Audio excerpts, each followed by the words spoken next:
Texas plays like a national title contender. How exposed was Michigan today? You are Locked On College Football, your daily podcast on all things college football.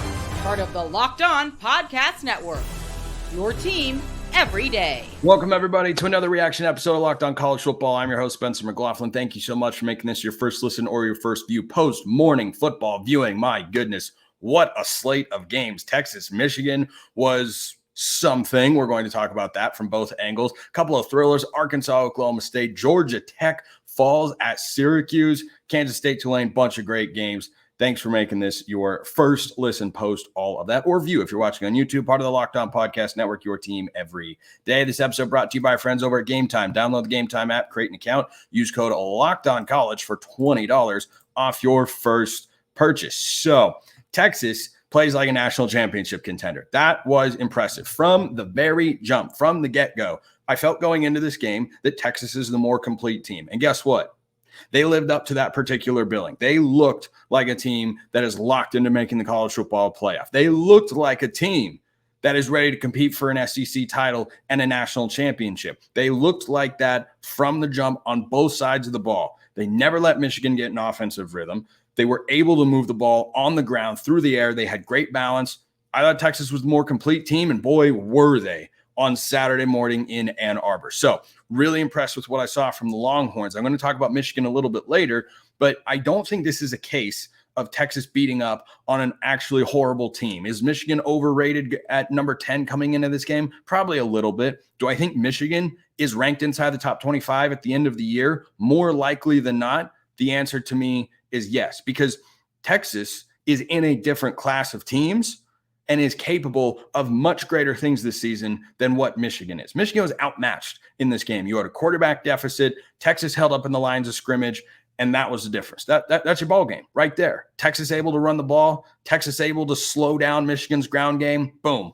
That's it. That's where the game got decided early on. Michigan is not going to just fade into the abyss and fail to make a bowl game, right, and do a TCU from a couple of seasons ago. That's not what I see, because they're not going to go up against teams as complete and as sound and as experienced as what Texas is. So Quinn Ewers plays like a Heisman Trophy winner in this football game. I mean, he was sharp. He made plays with his legs. He ran to throw. He ran when he needed to. He was accurate. He didn't put the ball in danger. He made good reads.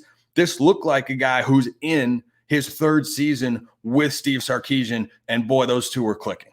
Those two were clicking. Something I noticed, and it's just something to watch for. I'm not that worried about it. It's just something that I noticed is in the Steve Sarkisian era for Texas, they have had really great offensive first halves, and then they have faltered a little bit in the second. Wink Martindale, good defensive coordinator on the other side, he got out-coached by Steve Sarkisian today, but he did make adjustments in the second half and held Texas to just the one touchdown in the final 30 minutes of the game.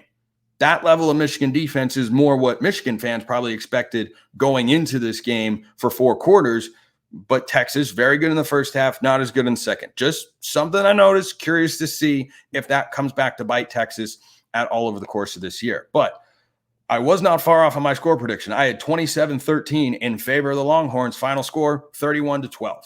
And Michigan manages just the one touchdown. It comes late in garbage time. This Texas defense was really good. You talk a lot about Quinn Ewers because he looks like a Heisman Trophy winner, and he played like it on Saturday morning. But if you look at what Texas was able to do in this game defensively, that's what should give Longhorn fans the most hope and optimism about what this season could be. Can you push for an SEC championship? Can you win a national championship? If the trenches look like that, yeah, you can. The other big question for Texas, the wide receiving core. Matthew Golden, awesome. Isaiah Bond, amazing. They got the tight ends involved. Steve Sarkisian's offenses are really, really fun to watch. So I was impressed with Texas. I think that is a team that can live up to its preseason billing and is one of the preseason top 5 odds teams to win a national championship with good reason. And part of the reason I feel that way is I don't think this – now, is this a great outcome for Michigan? No, of course not. But for me, this is exactly what I expected. Was pretty darn close on the score of this game. So I'm not sitting here and going to just sell my Michigan stock and say they're completely awful, they're terrible, they're worse than I thought. No, this is not a Florida State situation. That's exactly how I expected that game to look. So I'm not going to then suddenly jump off of how I felt about Michigan coming into the year, which is 8-4 is more likely than 10-2. I took plenty of flack for that from Michigan fans. I wonder if you feel the same way now. I'm just curious. We can still be friends, Michigan fans. It's okay. It's okay. It's just college football. We're having opinions. Sometimes you're right. Sometimes I'm right. In this instance, I am, of course, incredibly correct. But I think for Michigan, what's obvious to everybody has got to be obvious inside that locker room as well. That passing offense is anemic. That was some Iowa, almost. I won't put you there entirely, but boy, that was some Iowa-looking offense. It was bad. Davis Warren, if he's the starter at the end of the year, I presume he will progress. I presume he will get better, and he better if Michigan wants to go out and win their 4th consecutive Big Ten championship. But if he does not, you can't bring that level of a passing game against the big kids in the Big Ten. Because when you go play Ohio State, it's going to be hard to run the football because it was hard to run the football against Texas. It's going to be hard on the road against Ohio State as well. And you can't do that. You can't not run the football the way they did going into that game, which was my biggest concern for Michigan was, hey, they didn't run the ball great against Fresno State. What's going to happen? Well, what do you know? They had under 50 rushing yards at the half, and they had 3 points to show for it and a couple of turnovers. And look, the Colston Loveland turnover, that's bad luck as much as anything. That's not going to matter. That was not going to matter in this football game. Eventually, Texas would have gotten the ball back, and I have every faith they would have scored, whether they had a short field or long field, because Texas was just kind of rolling like that. But Michigan's passing game has to be better. Michigan is going to run the football with much more success against opponents that they'll play throughout the course of their schedule, because that Texas defense was really good. And that Texas defense should be good. They've got a great defensive staff. They've got great defensive players. They brought in a pretty highly ranked transfer portal class. Like, Texas should be good on that side of the ball, and they look good on that side. Michigan will have games where they will look like a lighter version of themselves from a year ago as they go throughout the course of their schedule, and they will win games by double digits. And it'll look a lot like it did last year, where they don't have to complete that many passes. And Davis Warren can improve.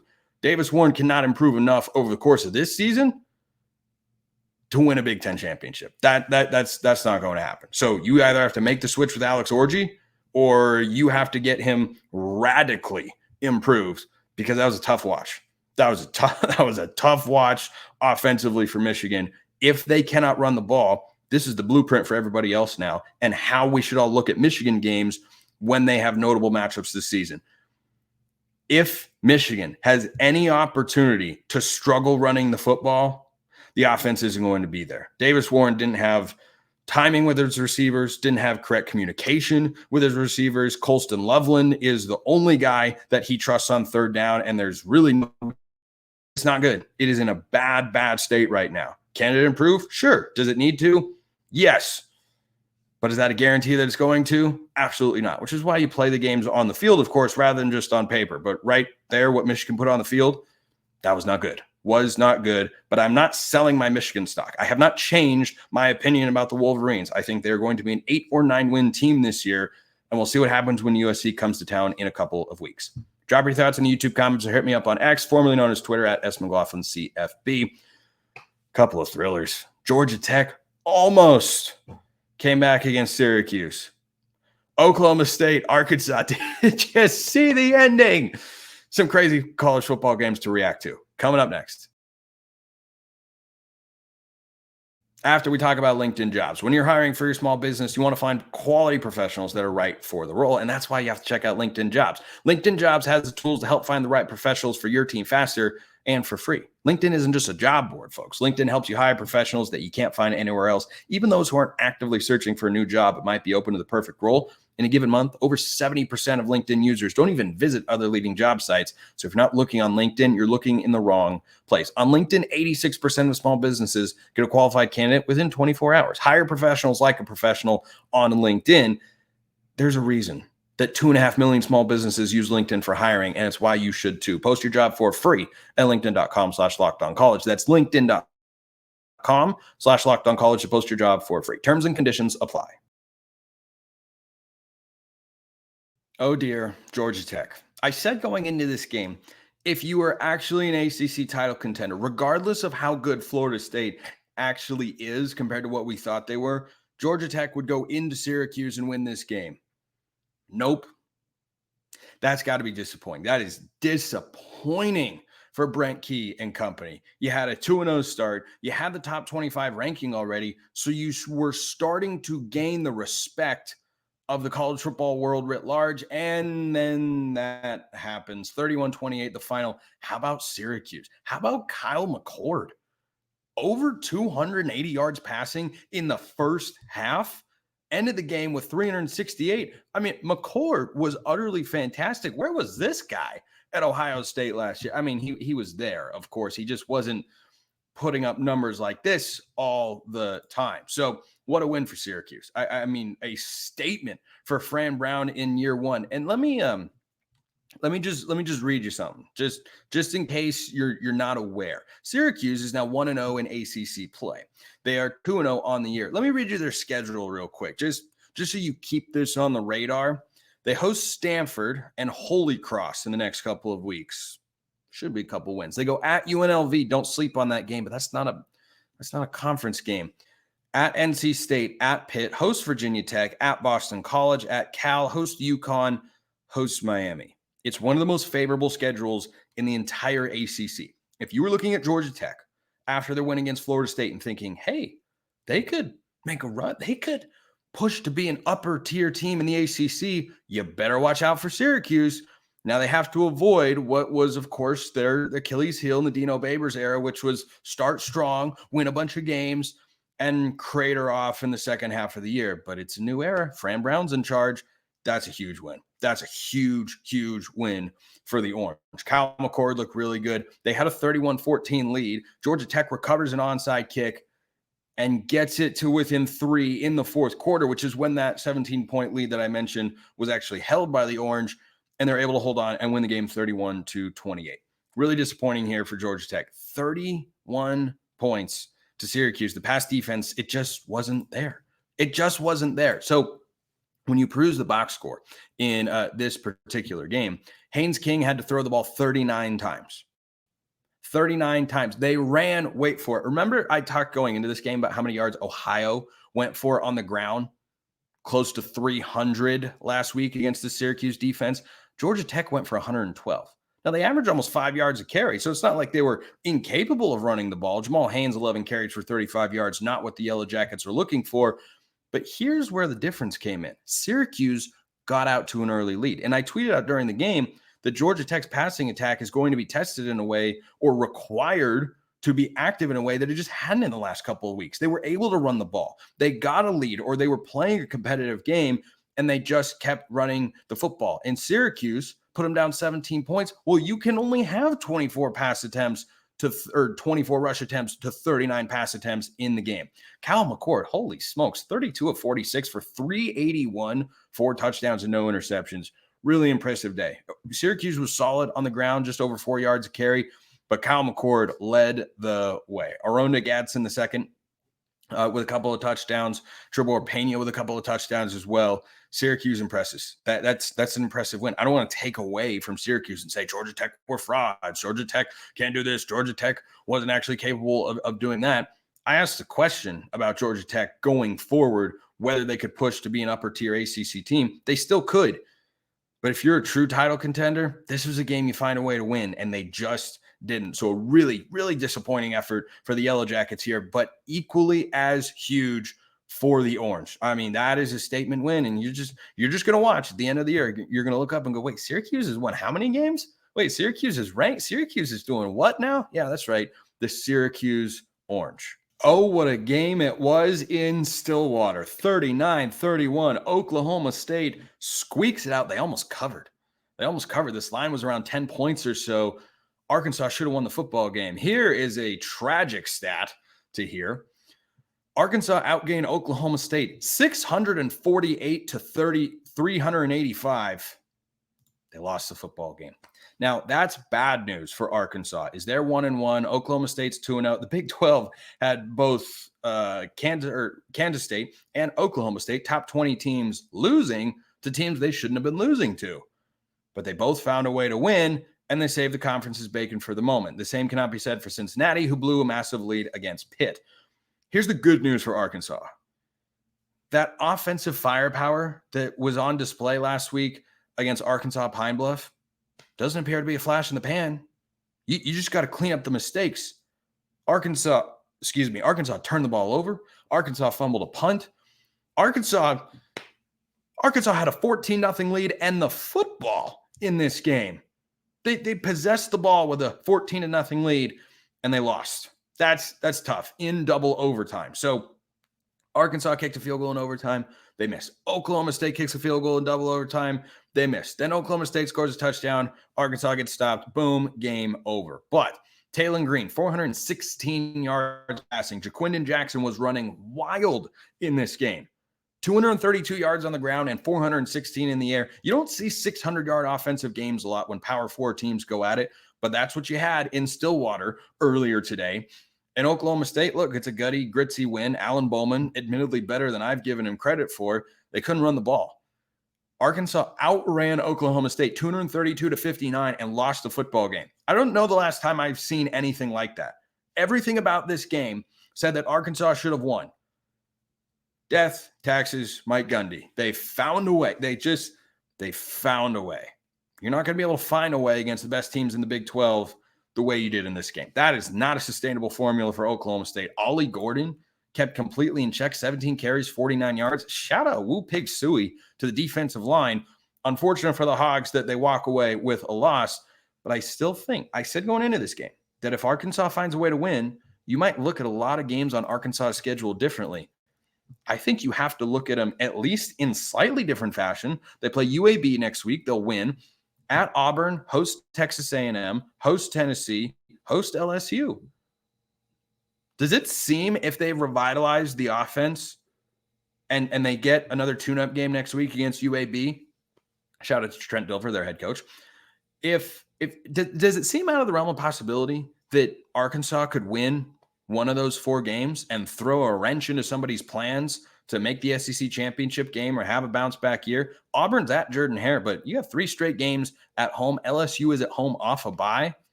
I'm just saying the back half of their schedule gets pretty tough. They've got Ole Miss, that's at home. Texas, that's at home. And they have to go at Missouri.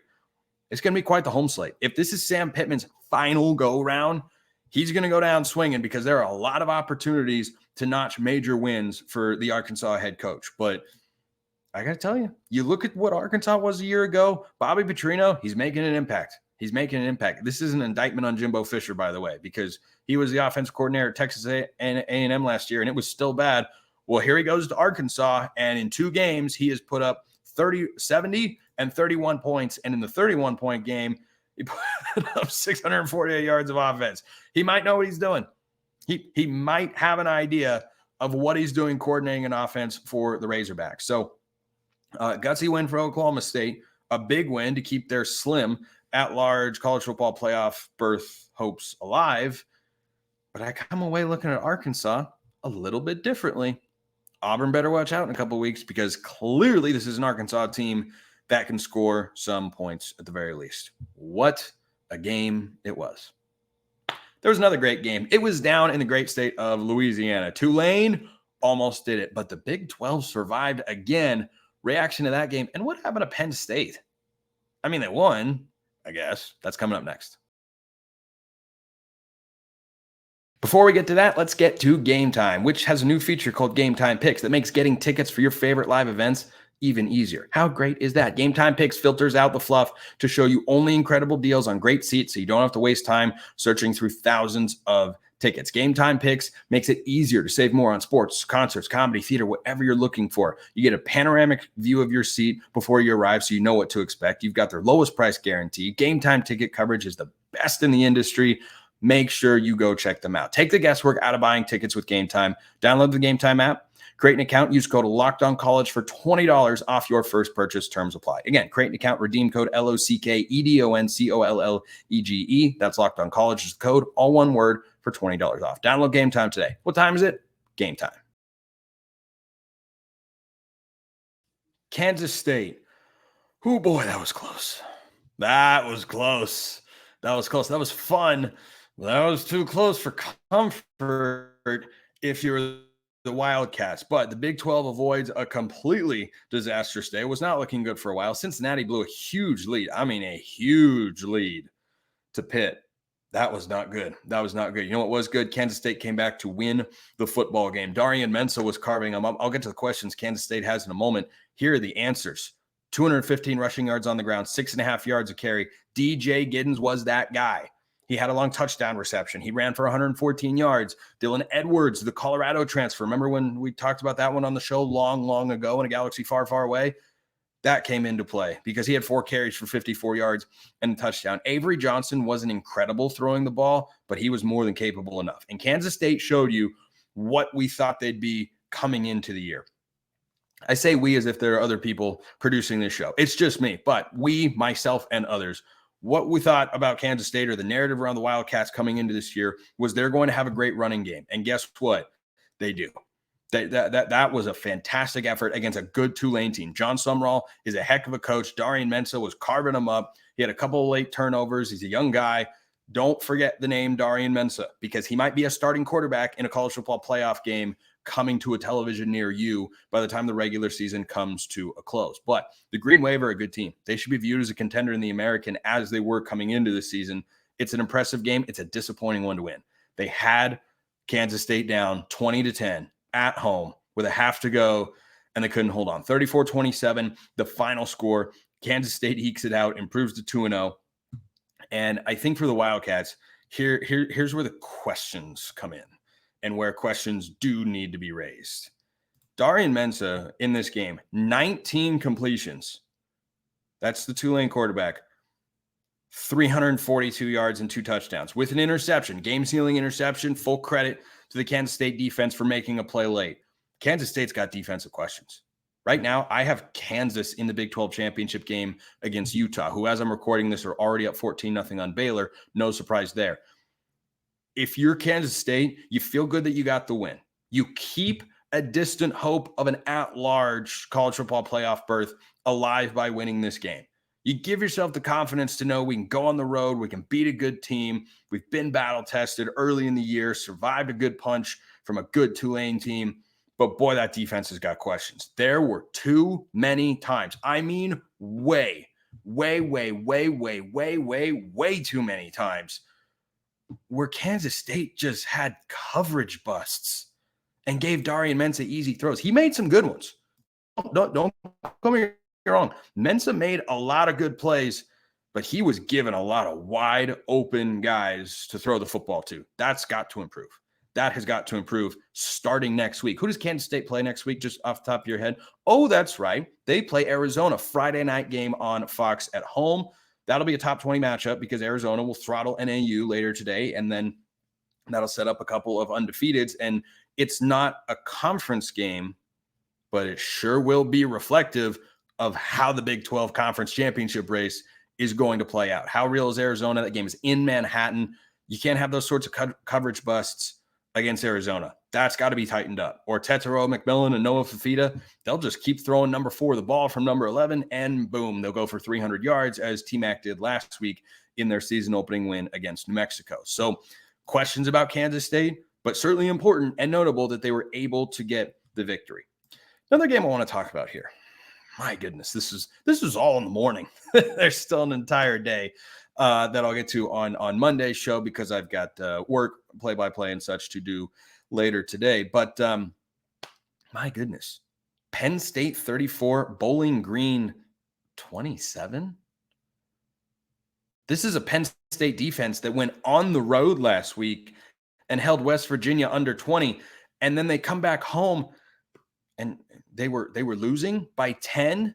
They were losing in the second half to Bowling Green. Credit to the Falcons for playing a heck of a game. Their quarterback, Connor Bazelak, had 254 yards passing, a couple of touchdowns, also a couple of interceptions.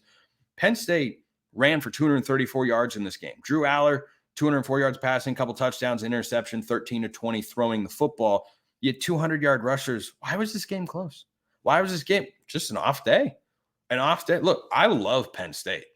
I love them coming into the year. I think they're going to end the regular season 11-1. I think they are all but a lock after their win against West Virginia to make the college football playoff. Important game to escape here because it could have been a colossal upset. I mean, a major, very bad, no good, ugly upset against Bowling Green. What was the line on this game? I think the Nittany Lions were favored by something north of 30 to 40 points. Yes, 35.5 was the number. Well, that's a Bowling Green cover, but it is a Penn State win. Does that linger? Does that start to become Penn State's identity? Are they going to eat this stuff out? I don't think so. I think Penn State will be fine, but not a game that I expected to see. They have Kent State at home next week and then Illinois and UCLA. So they've played one of 4 consecutive home games. I expect them to be 5-0 before they go to currently 13th ranked USC on October 12th in one of the greatest college football days in recent memory. So Penn State's got to clean that sort of stuff up. I think they can. They have plenty of soft opponents on the way, but I just was not expecting that. I was not expecting Penn State. If I'd done a game preview prediction and pick, whatnot here on the show, I probably would have picked it Penn State to cover 35.5 because they usually take inferior opponents and beat them down like they did West Virginia last week, and West Virginia, a much better team than Bowling Green. But that's why these games are played on the field, not on paper. So Penn State came out flat-footed, probably riding high, little emotional letdown factor. I'd suspect, if you're a gambling person listening to or watching this show, I'd suspect they get that chip on their shoulder back that they lost after blowing out West Virginia 34-12. They get it back against Kent State next week. The betting line on that game, whatever it is, I might take Penn State. But if Kent State goes in to Penn State's home field and they beat them badly, or not beat them badly, but they put up more points than they should, if the game is closer and Penn State doesn't beat them badly, then we might have to have serious questions about what Penn State has going on defensively. But I suspect they will right the ship and we'll look back and say that this was an aberration. So for those listeners who are watching the show in the immediate hours after the morning window, I thank you for doing so. And just a couple of predictions. We'll see how these end up playing out. I do believe that Utah is going to continue to cruise over Baylor. I think Iowa is going to win by 3 to 4 points over Iowa State. I think Nebraska is going to win over Colorado, 34-24. I think Kansas wins by the same score in Champaign, Illinois, over the Illini. And NC State, I think they can hang with Tennessee a little. I don't know if they can hang with Tennessee a lot. Vols 27-20. Plenty of fun games still on the way. Gosh, what a fun morning in college football. Appreciate everyone listening. I will see you next time. And until then, hope you have a wonderful rest of your day.